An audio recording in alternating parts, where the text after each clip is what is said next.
آیت نمبر 92 سے آیت نمبر 95 تک 4 آیات کریمہ ہم نے تلاوت کی ہیں۔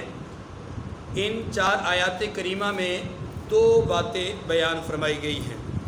پہلی بات ایک اصول اور ضابطہ، اور دوسری بات یہود کے باطل نظریہ کی تردید۔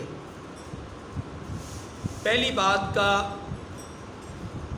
خلاصہ اور لب لباب یہ ہے کہ اللہ تبارک و تعالی نے ایک اصول اور ضابطہ بیان فرمایا ہے کہ اگر نیکی کا کمال درجہ کوئی پانا چاہتا ہے، اعلیٰ درجے پر کوئی فائز ہونا چاہتا ہے، تو وہ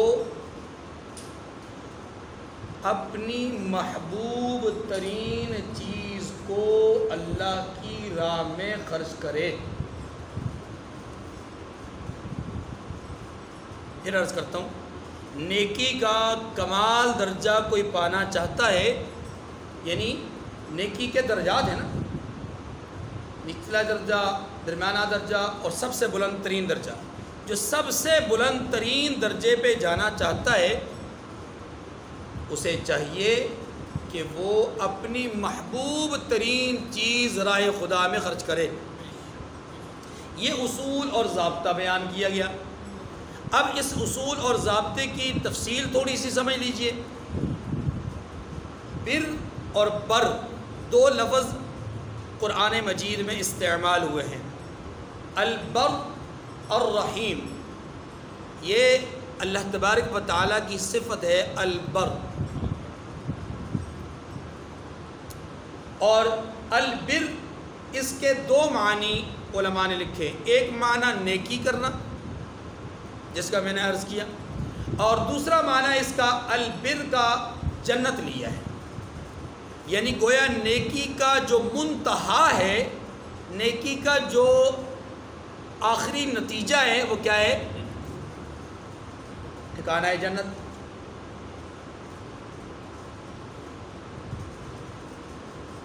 تو اللہ تبارک و تعالیٰ نے یہاں پر یہ بتلایا کہ اگر تم نیکی کرو گے تو اللہ اس کا اعلیٰ ترین ٹھکانہ تمہیں نصیب فرمائیں گے، لیکن نیکی وہی اعلیٰ درجے میں قبول ہوگی کہ جس کے اندر خرچ کرنے کے اعتبار سے سب سے محبوب ترین چیز خرچ کی جائے، چھوڑنے کے اعتبار سے سب سے محبوب ترین چیز چھوڑی جائے، عمل کرنے کے اعتبار سے سب سے محبوب ترین عمل کیا جائے، مشقت والا عمل کیا جائے، عزیمت والا کام کیا جائے۔ یہ ساری چیزیں سارے پہلو، یعنی کسی بھی نیکی میں اعلیٰ ترین درجہ وہ یہی ہوگا کہ اس کا اعلیٰ وصف حاصل کیا جائے۔ جب یہ آیت کریمہ نازل ہوئی تو چونکہ اس کا بنیادی مصداق خرچ کرنے سے متعلق ہے، تو حضرات صحابہ کرام رضوان اللہ علیہ مجمعین کی حیات طیبہ میں ہمیں بہت سارے واقعات ملتے ہیں۔ 1 2 3 واقعات میں آپ کے سامنے اس کی طرف اشارہ کر دیتا ہوں۔ انہوں نے اپنی زندگیوں میں اس آیت کریمہ کے نزول کے بعد انفاق فی سبیل اللہ کے اس عمل کو یا اس حکم کو کیسے پورا کیا۔ مثلا حضرت طلحہ رضی اللہ تعالیٰ عنہ ایک صحابی ہیں، اور رسول اللہ صلی اللہ علیہ وسلم، آپ باہر نماز پڑھ لیں گے، رسول اللہ صلی اللہ علیہ وسلم نے کے اوپر جب یہ آیت کریمہ نازل ہوئی تو حضرت طلحہ رضی اللہ تعالیٰ عنہ کا ایک باغ تھا، اور اس باغ کے اندر ایک کنواں تھا جس کا پانی بڑا میٹھا تھا۔ رحمت دو عالم صلی اللہ علیہ وسلم اس کنویں میں، یعنی اس باغ میں جا کر کے اس کنویں کے پاس بیٹھتے اور بہت دفعہ اس پانی کو نوش فرماتے، اور آپ کو بڑا محبوب تھا وہ پانی۔ حضرت طلحہ رضی اللہ تعالیٰ عنہ نے اس آیت کریمہ کے نزول کے بعد رحمت دو عالم صلی اللہ علیہ وسلم کی خدمت میں حاضری دی کہ یا رسول اللہ، یہ آیت کریمہ نازل ہوئی، میرا دل چاہتا ہے کہ میرا محبوب ترین باغ یہ ہے جو کہ مسجد نبوی سے قریب ہے، رحا اس کا یعنی اس کا نام ہے، اور میں اس کو رائے خدا میں وقف کرنا چاہتا ہوں۔ رحمت دو عالم صلی اللہ علیہ وسلم نے فرمایا اسے اپنے قریب ترین رشتہ داروں میں تقسیم کر دیجئے۔ تو حضرت طلحہ رضی اللہ تعالیٰ عنہ نے اس باغ کو اپنے چچا زاد بھائیوں میں تقسیم کر دیا، اللہ کے رسول کے حکم سے چچا زاد بھائیوں میں تقسیم کر دیا۔ یہ ہے رائے خدا میں سب سے محبوب ترین چیز دینے کا ایک واقعہ۔ حضرت عبداللہ ابن عمر رضی اللہ تعالیٰ عنہ، حضرت عمر رضی اللہ تعالیٰ عنہ کے صاحبزادے ہیں، ان کی ایک لونڈی تھی، انہیں بڑی عزیز تھی، بہت محبوب تھی۔ اس آیت کریمہ کے نزول کے بعد اس لونڈی کو آزاد کر دیا، اور آزاد کرنے کے بعد ایک جملہ انہوں نے کہا کہ کسی چیز کو وقف کرنے کے بعد یا خرچ کرنے کے بعد یا دے دینے کے بعد اگر واپس لینے کا کوئی میرے ذہن میں خیال آئے گا یا آتا ہے تو وہ صرف اس لونڈی کے واپسی کا ہے، یعنی اتنی عزیز تھی۔ لیکن آپ نے واپسی کیسے کہ میں اس کے ساتھ نکاح کر کے اسے واپس لے آؤں، لیکن آپ نے اپنی خواہش کو، نکاح کی خواہش کو بھی ترک کیا، حالانکہ نکاح جائز عمل تھا، لیکن آپ نے اس خواہش کو ترک کیا اس لیے کہ رائے خدا میں ایک دفعہ وہ اپنی پسندیدہ چیز دے چکے تھے، اب اسی پسندیدگی کو واپس لینا انہوں نے اس آیت کے خلاف سمجھا۔ آپ نے اپنے شاگرد حضرت ابو نافع رضی اللہ رحمۃ اللہ علیہ کے ساتھ اس لونڈی کا نکاح کروایا، لیکن خود نکاح نہیں کیا۔ اچھا، حضرت زید ابن ثابت رضی اللہ تعالیٰ عنہ جو حضور صلی اللہ علیہ وسلم کے منہ بولے بیٹے ہیں، آپ اس آیت کریمہ کے نزول کے بعد رحمت دو عالم صلی اللہ علیہ وسلم کی خدمت میں حاضر ہوئے کہ یا رسول اللہ صلی اللہ علیہ وسلم، میرے پاس ایک گھوڑا ہے، مجھے بڑا عزیز ہے، بہت محبوب ہے، اسے میں اللہ کی راہ میں صدقہ کرنا چاہتا ہوں، آپ یہ میری طرف سے قبول کر لیجئے اور جہاں آپ چاہیں اسے خرچ کر دیجئے، اس کا جو بھی مصرف آپ بہتر سمجھیں وہاں پر یہ دے دیجئے۔ اللہ کے رسول نے اس گھوڑے کو لیا اور پھر آپ کے بیٹے یعنی حضرت زید کے بیٹے اسامہ کو بلایا کہ آپ نے مجھے گھوڑے کا کہا تھا، سواری کی ضرورت ہے آپ کو رائے جہاد میں جانے کے لیے، آپ کو سواری کی ضرورت ہے، یا رسول اللہ ضرورت ہے، فرمایا یہ گھوڑا لو اور چلے۔ حضرت زید کے دل میں تردد پیدا ہوا کہ میں نے رائے خدا میں وقف کیا، صدقہ دیا، اور اللہ کے رسول نے میرے بیٹے کو واپس لوٹا دیا۔ اللہ کے رسول صلی اللہ علیہ وسلم نے اس تردد کا ازالہ یوں فرمایا اے زید، آپ نے رائے خدا میں خرچ کیا، اس کا اجر آپ کو مل گیا، آپ نے ساتھ یہ اختیار بھی دیا کہ میں جہاں چاہوں بہتر اس کا مصرف، تو میرے نزدیک بہتر مصرف یہی تھا کہ یہ مجاہد ہیں، رائے خدا میں جانا چاہتے ہیں جہاد کے لیے، ان کے پاس سواری نہیں، تو ان کو بحیثیت مجاہد میں نے یہ سواری دے دی، چاہے وہ آپ کا بیٹا ہی کیوں نہ ہو۔ ایسے بہت سارے واقعات اصحاب رسول علیہ الرضوان کے حیات طیبہ میں اور ان کی سیرتوں میں اور ان کے کردار اور تاریخ میں ملتے ہیں۔ تو اس آیت کریمہ کو ہم ترجمہ کے ساتھ دوبارہ ایک مرتبہ پڑھتے ہیں۔ اس آیت کریمہ میں ہمیں اصول بتلایا گیا کہ رائے خدا میں اپنی پسندیدہ چیز خرچ کرنے سے ہی نیکی کا اعلیٰ درجہ ملے گا۔ فرمایا لا تنالوا البر حتى تنفقوا مما تحبون، اے اہل ایمان جب تک تم ان چیزوں میں سے جو تمہیں عزیز ہے رائے خدا میں صرف نہ کرو گے کبھی نیکی حاصل نہ کر سکو گے، یعنی نیکی کا اعلیٰ درجہ نہیں پا سکو گے۔ وما تنفقوا من شيء فإن الله به عليم، اور جو چیز تم صرف کرو گے اللہ اس کو جانتا ہے۔ ہمارے ہاں عام طور پہ معاملہ یہ ہے کہ ہم رائے خدا میں کم لوگ ہیں جو بہت اچھی چیز خرچ کرتے ہیں، ورنہ عمومی طور پہ یہ ہوتا ہے کہ جو چیز ہمارے قابل استعمال نہیں رہتی ہم کہتے ہیں چلے اب اسے نظر اللہ نیاز حسین کر دیں۔ آپ کو میں دلچسپ بات کہوں، شاید آپ نے بھی اپنی زندگی میں، ممکن ہے آپ کے گھروں میں بھی ایسا کوئی واقعہ ہوا ہو، بڑی حیرت ہوتی ہے، انتہائی حیرت ہوتی ہے اس بات پر، ایسا بڑی توجہ والی بات ہے کہ ایک آدمی کا انتقال ہو جاتا ہے، اس کے انتقال کے بعد میں نے بارہا یہ دیکھا ہے کہ اپنی محلے کی مسجد کے مولوی صاحب، خادم صاحب، مؤذن صاحب کے پاس ان کے صاحبزادے یا ان کے بھائی یا ان کے والد مرنے والے کے جو بھی رشتہ ہوتا ہے وہ آتے ہیں اور ایک ٹرے میں کچھ چیزیں پیش کرتے ہیں کہ جی یہ مرحوم کے زیر استعمال تھیں، اب ہم چاہتے ہیں کہ یہ آپ استعمال کریں اور ان کو ثواب ملے۔ اچھا جی، جب اس کو کھول کے دیکھا جاتا ہے تو کیا ہوتا ہے؟ بوسیدہ پرانا ایک رومال، بوسیدہ پرانی ٹوپی یا کوئی تسبیح، ہاں جی، یا کوئی ان کے زیر استعمال کوئی بوسیدہ یا پرانی کتاب ہو، وہ چیزیں ہوتی ہیں۔ سوچتا ہوں، حیرت میں ڈوب جاتا ہوں کہ مرحوم کے استعمال میں صرف یہی 2-3 چیزیں تھیں، ان کے استعمال میں گاڑی نہیں تھی، اس کا ثواب نہیں ملے گا۔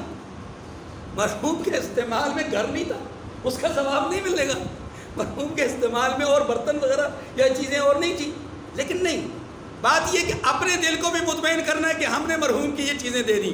اور سچی بات یہ ہے، میں اگر قسم کھاؤں تو حانس نہیں ہوں گا، یہ چیزیں ہم دیتے صرف اس لیے ہیں کہ ان چیزوں سے ہم خود وحشت کھاتے ہیں، خوف کھاتے ہیں کہ یہ گھر میں رہیں گی پتہ نہیں کیا ہو جائے۔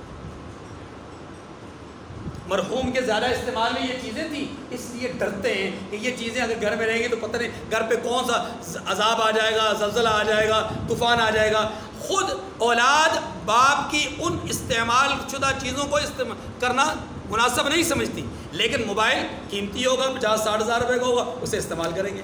وہ کبھی مولوی صاحب کو پیش نہیں کریں گے، محسن صاحب کو پیش نہیں کریں گے، گاڑی نہیں پیش کریں گے۔ آج تک کبھی کسی نے موٹر سائیکل نہیں دی، آج تک کبھی کسی نے سائیکل نہیں دی کہ جی یہ بھی مرحوم استعمال کرتے تھے، مرحوم کو اس کا بھی ثواب ملے گا۔ تو ہمارے ہاں مرحوم کا احسان ہے، مرحوم کو احسان ثواب کے لیے وہ پرانا بوسیدہ جو رومال ہوتا ہے یا اس طرح کی چیزیں ہوتی ہیں وہ پیش کی جاتی ہیں۔ ابھی پچھلے دنوں میں ہمارے ساتھ بھی ایسا ہی واقعہ پیش آیا۔ ہمارے یہی محلے کے ایک بزرگ فوت ہو گئے، ان کا ایک بوسیدہ رومال میرے پاس آیا، تو ان کے پوتے لے کر آئے، تو میں نے کہا بیٹا وہ صرف ایک رومال ہی استعمال کیا کرتے تھے۔ وہ پوتا خود ہنس پڑا، کہتا نہیں بس وہ گھر والوں نے دیا ہے۔ میں نے کہا ٹھیک ہے جناب۔ تو اللہ تبارک و تعالیٰ کی راہ میں خرچ کرنے کے لیے اعلیٰ ترین چیز خرچ کرنے سے اعلیٰ ترین نیکی ملے گی، کم ترین چیز خرچ کرنے سے کم ترین نیکی ملے گی، اور جس کا جتنا درجہ ہوگا اتنا ہی جنت میں ٹھکانہ اور مقام ہوگا۔ ٹھیک ہے۔ اچھا دوسری بات، ان آیات کریمہ میں آیت نمبر 93 سے آیت نمبر 95 تک 3 آیات کریمہ میں ایک یہودی باطل نظریے کی تردید ہے، اس کو سمجھیے۔ پہلی بات یہ سمجھیے کہ یہود رحمت دو عالم صلی اللہ علیہ وسلم کے متعلق یہ کہا کرتے تھے کہ آپ ملت ابراہیمی سے کٹے ہوئے ہیں، جبکہ یہ بات آپ تفصیلاً پڑھ چکے ہیں کہ یہود کا دعویٰ، عیسائیوں کا دعویٰ، مشرکین کا دعویٰ، یہ ہر ایک کا الگ الگ کہ ہم ملت ابراہیمی کے پیروکار ہیں، اس کی تفصیل گزر چکی ہے، میں اس پہ دوبارہ بات نہیں کرتا۔ البتہ یہود کا یہاں پر 2 باطل نظریات تھے اور ان کی تردید یہاں کرنا مقصود ہے۔ ایک باطل نظریے کی تردید آج کے درس میں، اور ایک باطل نظریے کی تردید انشاءاللہ اگلے درس میں آئے گی۔ اس کو سمجھنے کے لیے یہ سمجھیے کہ یہود کچھ چیزوں کی حلت اور حرمت، یعنی کچھ چیزوں کو حلال یا حرام کہتے تھے اور ان کی نسبت تورات کی طرف کرتے تھے۔ کس کی طرف کرتے تھے؟ تورات کی طرف کرتے تھے، اور یہ کہا کرتے تھے کہ یہ تورات میں ایسا ہے، یا ہمارے آباء و اجداد میں سے فلاں فلاں پیغمبر نے اس کو حرام کیا ہے۔ ٹھیک ہے۔ اور دوسری بات حلت اور حرمت سے ہٹ کر نسبت کی بات ہے کہ یہود اپنی نسبت حضرت ابراہیم علیہ السلام کی طرف کرتے تھے، اور ابراہیم علیہ السلام کی نسبت مرکز عبادت کے اعتبار سے مسجد اقصیٰ کے ساتھ کرتے تھے، بیت اللہ کے ساتھ نہیں کرتے تھے۔ یہ بات سمجھ آ گئی جی؟ دونوں باتیں سمجھ میں آ گئی؟ میں پہلی بات کی طرف جاتا ہوں۔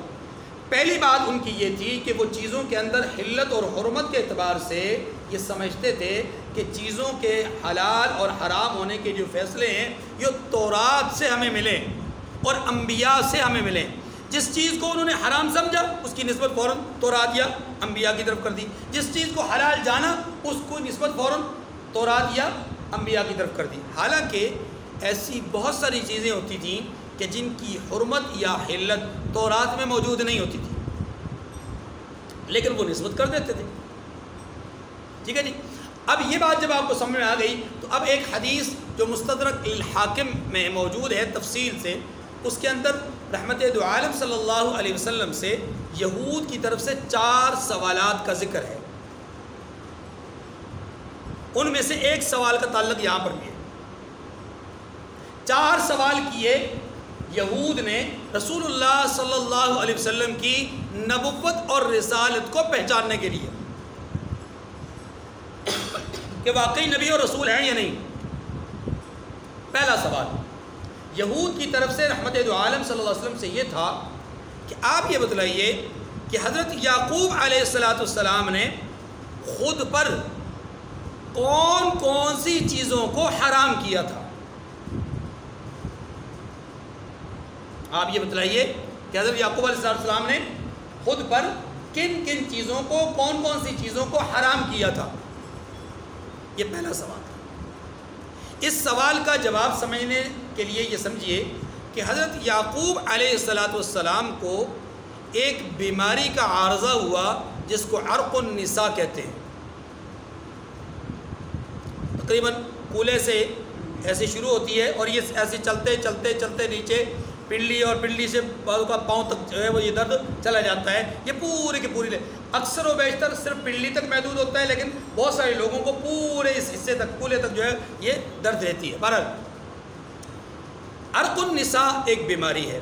حضرت یعقوب علیہ السلام کو یہ عارضہ لاحق ہوا تو آپ نے نظر مانی اللہ رب العزت مجھے اگر اس عارضے سے نجات نصیب فرما دیں تو میں اپنی محبوب ترین غذا چھوڑ دوں گا. اب یہ ایک نظر تھی جو حضرت یعقوب علیہ السلام نے مانی. اس کو مزید آگے بڑھنے سے پہلے یہ سمجھ لیجئے کہ سابقہ شریعتوں میں اس طرح کی نظر ماننا، اپنے اوپر کسی چیز کو ممنوع قرار دینا، یہ سابقہ شریعتوں میں جائز تھا. لیکن ہماری شریعت میں کسی بھی حلال چیز کو اپنے اوپر حرام سمجھ لینا شرعاً جائز نہیں. جس کی مثال رسول اللہ صلی اللہ علیہ وسلم کا وہ عمل کہ آپ نے ارادہ فرمایا کہ اب میں شہد نہیں استعمال کیا کروں گا. سورہ تحریم کی شان نزول میں تفصیل سے بات آتی ہے کہ میں شہد استعمال نہیں کروں گا. اللہ رب العزت نے سورہ تحریم کو نازل فرمایا یا ایھا النبی لم تحرم ما احل اللہ لک. جو چیز اللہ نے آپ کے لیے حلال کی ہے اسے آپ اپنے اوپر حرام کیوں قرار دے رہے ہیں؟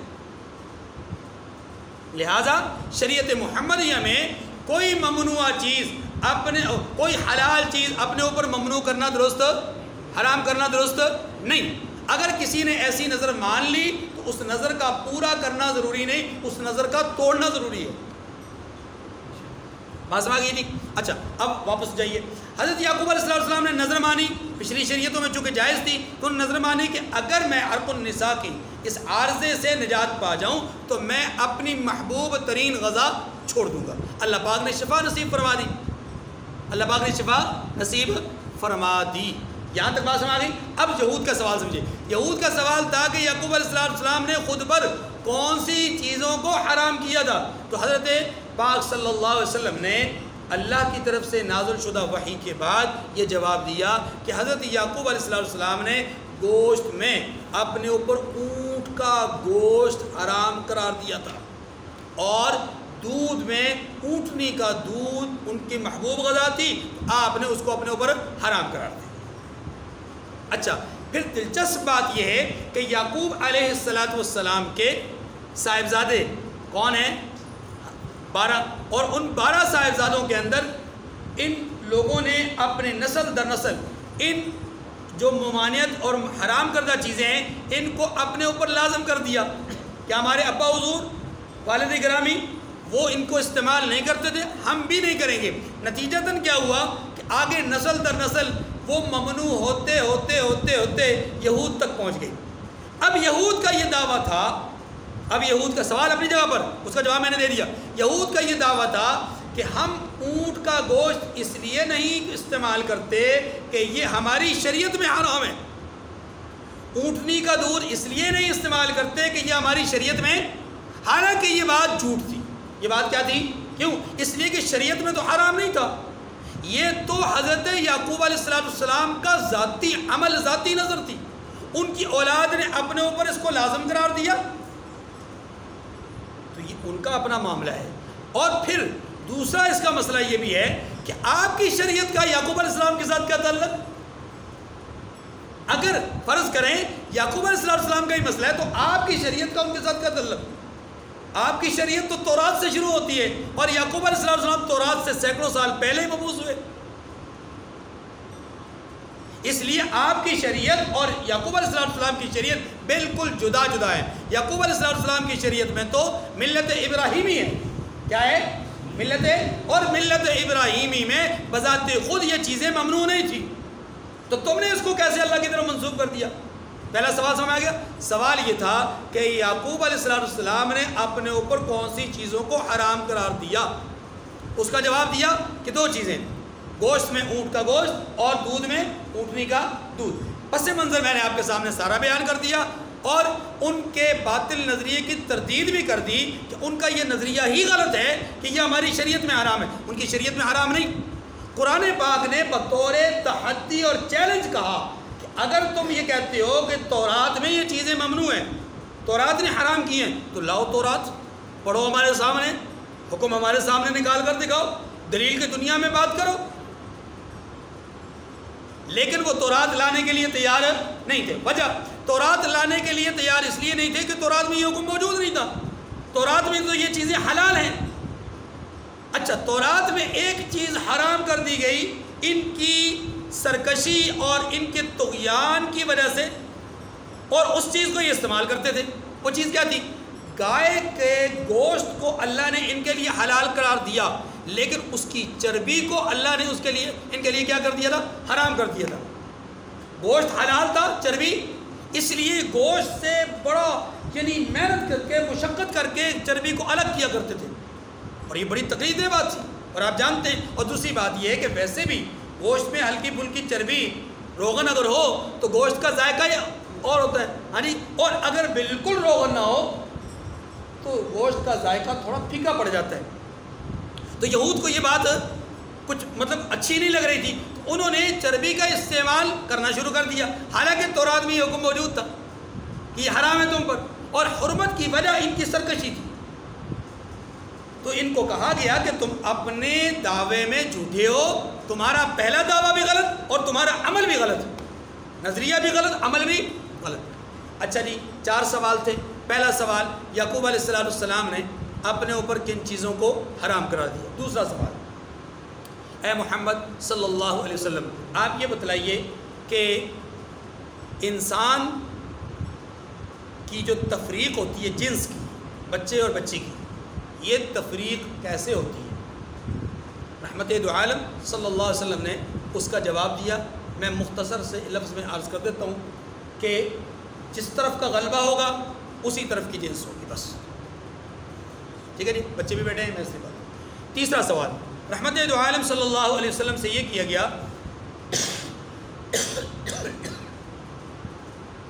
کہ آپ یہ بتلائیے کہ آپ کی خاص نشانی کیا ہے.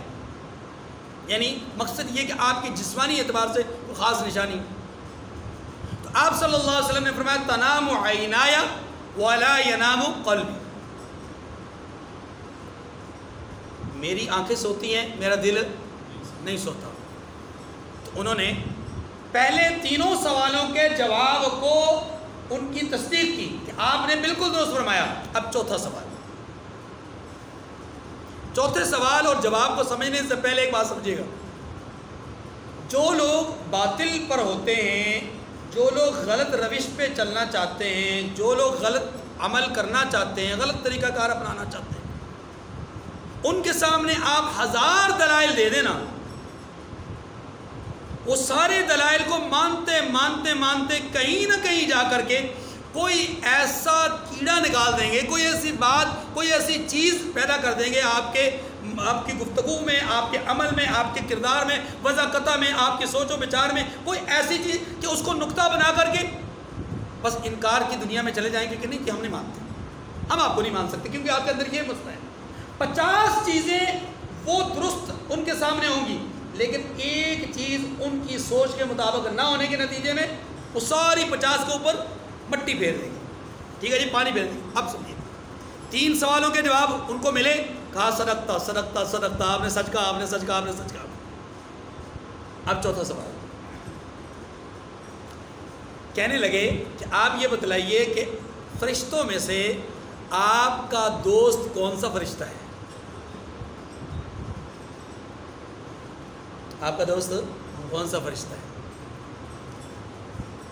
یہ مقصد یہ کہ کس کے ساتھ آپ کا تعلق زیادہ ہے، یا بالفاظ دیگر یوں کہہ لیں کہ کون سا فرشتہ آپ کے پاس زیادہ آتا ہے، یعنی وہی لے کر فرشتہ کون سا آتا ہے؟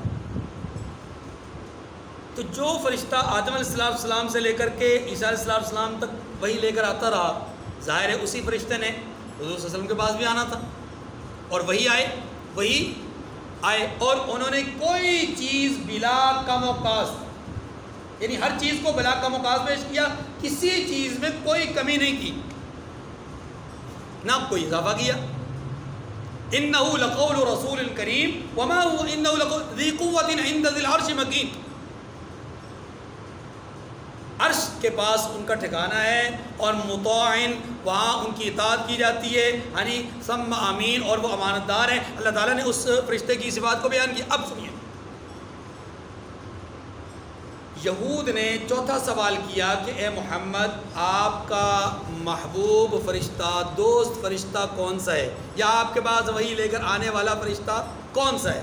تو جناب رسول اللہ صلی اللہ علیہ وسلم نے جواباً ارشاد فرمایا کہ جبرائیل امین۔ بس فوراً بدک گئے، وہ تو نہیں، وہ تو ہمارا دشمن ہے، وہ تو ہمارے اوپر عذاب لانے والا ہے، ہم پر مصیبتیں لانے والا ہے، اور ایسا ہے اور ایسا ہے اور ایسا ہے۔ ہمیں جتنی مصیبتیں پڑی، ہمارے بزرگوں کو جتنی آفات کا سامنا کرنا پڑا، جتنے مصائب جھیلے انہوں نے، یہ سارے جبرائیل کی وجہ سے ہوئے، اس لیے ہم تو نہیں مان سکتے، جبرائیل کے لائے ہوئے دین کو ہم نہیں مان سکتے نا۔ قرآن پاک نے اس بات کو سورہ بقرہ میں بھی بیان کیا، قل من کان عدوا لجبریل فإنه نزله على قلبك، کہہ دیجئے کہ جو جبرائیل کا دشمن ہے وہ جبرائیل جس نے آپ کے سینہ اطہر پر اللہ کے کلام کو نازل کیا ہے۔ فرمایا جو اس جبرائیل کا یا اس کے علاوہ کسی فرشتے کا دشمن ہے فَإِنَّهُ عَدُوٌّ لِّلْكَافِرِينَ، ان کو کہہ دیجئے کہ اگر یہ فرشتوں کے دشمن ہے تو اللہ ان کا دشمن ہے۔ بات سنا گئی؟ اب بدک گئے، کہا جی نہیں ہم نہیں مان سکتے۔ حالانکہ دیکھیے تین اہم ترین باتیں ان کے مطابق تھیں، ان سوال کے مطابق جواب تھے، تصدیق بھی کرتے رہے، لیکن جب جبرائیل امین کی بات آئی تو بدک گئے۔ یہی بات میں نے عرض کی تھی کہ باطل اور دشمن اور غلط کار آدمی وہ بہانہ ڈھونڈتا ہے، انکار کا بہانہ ڈھونڈتا ہے، بس کہیں نہ کہیں سے انکار کرنا ہے، کسی نہ کسی بات پر کو پکڑ کر کے انکار کی پوزیشن میں جانا ہے۔ وہ یہاں پر بھی ہوا۔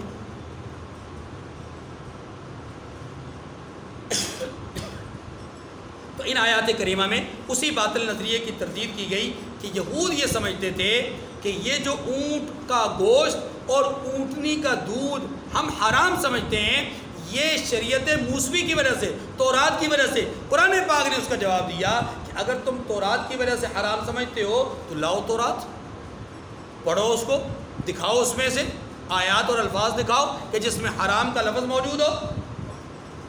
بات سماری؟ دیکھیے، کل الطعام کان حلا لبنی اسرائیل الا ما حرم اسرائیل علی نفسه من قبل ان تنزل التوراۃ۔ قرآن پاک نے جواب دیا، فرمایا بنی اسرائیل کے لیے تورات کے نازل ہونے سے پہلے کھانے کی سبھی چیزیں حلال تھیں بجز ان کے جو یعقوب نے خود اپنے اوپر حرام کر لی تھیں۔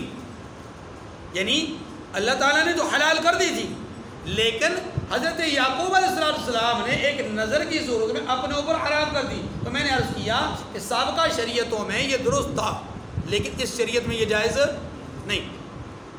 قل فأتوا بالتوراۃ فاتلوها ان کنتم صادقین، کہہ دیجئے کہ اگر سچے ہو تو تورات لاؤ اور اسے پڑھو، یعنی دلیل پیش کرو۔ اس سے پہلے ایک واقعہ پیش آ چکا تھا، اور وہ واقعہ یہ تھا کہ خیبر کا ایک مرد اور ایک عورت، انہوں نے گناہ کا ارتکاب کیا۔ جب گناہ کا ارتکاب ہوا تو ان کو لایا گیا دربار رسالت میں۔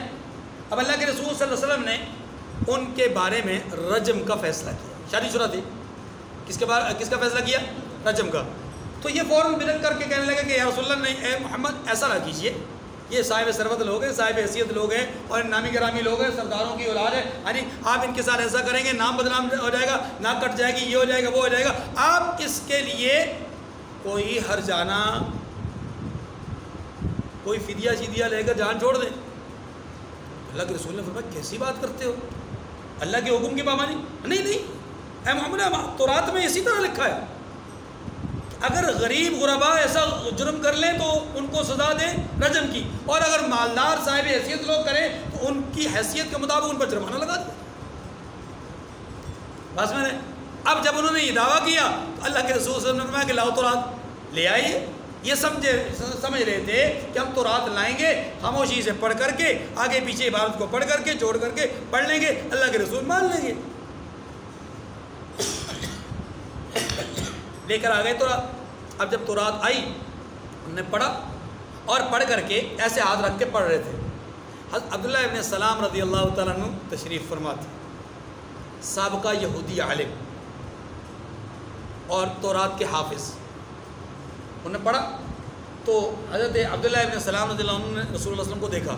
آپ علیہ السلام بھی چونکہ پہچان چکے تھے کہ یہ عبارت کا آپس میں ربط کوئی نہیں ہے، جوڑ کوئی نہیں ہے. جیسے آج کل بھی بہت سارے دیوس قسم کے لوگ مسالک میں علماء میں نفرت پیدا کرنے کے لیے علماء کی کتابوں کی عبارتوں کو ادھر سے ایک جملہ لیا، ایک جملہ وہ 10 صفحے 50 صفحے آگے سے لیا، دونوں جملوں کو جوڑ کر کے کہا دیکھو جی یہ اللہ کی توہین کر رہا ہے، یہ اللہ کے نبی کی توہین کر رہا ہے، یہ صحابہ کی توہین، یہ فلاں کی کر رہا ہے، یہ فلاں کی کر رہا ہے. یاد رکھیے اس طرح کا عمل کرنے والا آدمی دیوس ہوتا ہے، دلہ ہوتا ہے، کہ جو امت کو نفرت، امت کے درمیان نفرتیں بٹھاتا ہے، پیدا کرتا ہے. واضح طور پہ کسی کی عبارت موجود ہو اس کا حکم الگ ہے، لیکن اس طرح عبارتوں کو کاٹ کاٹ کر کے پیش کرو. خیر انہوں نے بھی ایسا ہی عمل کیا. اللہ کے رسول صلی اللہ علیہ وسلم کے صحابی حضرت عبداللہ ابن سلام رضی اللہ عنہ نے عرض کی کہ یا رسول اللہ یہ جنہوں نے جو صاحب پڑھ رہے ہیں نا ان سے کہیے اپنا ہاتھ اٹھائیں، ہاتھ اٹھا کر ہاتھ کے نیچے جو عبارت ہے اس کو پڑھیں. تو حافظ دینا کہا ہاتھ کے نیچے جو عبارت ہے وہ پڑھیں. اب جب حضرت عبداللہ ابن سلام بولے تو یہودیوں کے پاس چارہ کار کوئی نہیں تھا. انہوں نے کہا اب تو پھنس گئے، کیونکہ اب اگر وہاں سے کوئی غلط پڑھتے ہیں آپ ان طرف سے بنا کے پیش کرتے ہیں تو یہ فوراً بول پڑیں گے لاؤ میں پڑھتا ہوں. تو ان کا جھوٹ پہلے بھی پکڑا گیا، ان کا جھوٹ پہلے بھی پکڑا گیا. اب جب ان سے کہا گیا کہ لاؤ اگر تم سمجھتے ہو کہ اونٹ کا گوشت حرام، اونٹنی کا دودھ حرام، اس کی حرمت تورات میں موجود، تو لاؤ تورات پڑھو ہمارے سامنے، دلیل پیش کرو. تو ان کے پاس اس کا کوئی جواب نہیں تھا. اسی کو کہا گیا کہ فتلوها ان کنتم صادقین، اسے پڑھو اگر تم سچے ہو. فمن افترى على الله الكذب من بعد ذلك فاولئك هم الظالمون، جو اس کے بعد بھی اللہ پر جھوٹے افترا کریں یعنی جھوٹ بولیں تو ایسے لوگ ہی بے انصاف ہیں. دیکھیں یہ جھوٹ کیا ہے؟ جھوٹ یہ ہے کہ اس حکم کو اللہ نے نازل نہیں کیا، تورات میں موجود نہیں تھا، زبور میں موجود نہیں تھا، کسی اور شریعت میں موجود نہیں تھا. یہ تو حضرت یعقوب علیہ السلام کا ذاتی عمل تھا، اور پچھلی شریعتوں میں چونکہ جائز تھا کہ کوئی آدمی اپنی ذات پر اس چیز کو یا کسی بھی چیز کو ممنوع قرار دے تو یہ جائز تھا. قل صدق اللہ، فرما دیجئے کہ اللہ نے سچ فرما دیا ہے. فاتبعوا ملت ابراہیم حنیفا، بس دین ابراہیم کی پیروی کرو جو سب سے بے تعلق ہو کر ایک اللہ کے ہو رہے تھے. وما کان من المشرکین، اور مشرکوں میں سے وہ نہیں تھے. اللہ تعالیٰ مجھے اور آپ کو سمجھنے کی اور عمل کرنے کی توفیق نصیب فرمائے. وآخر دعوانا الحمد للہ رب العالمین.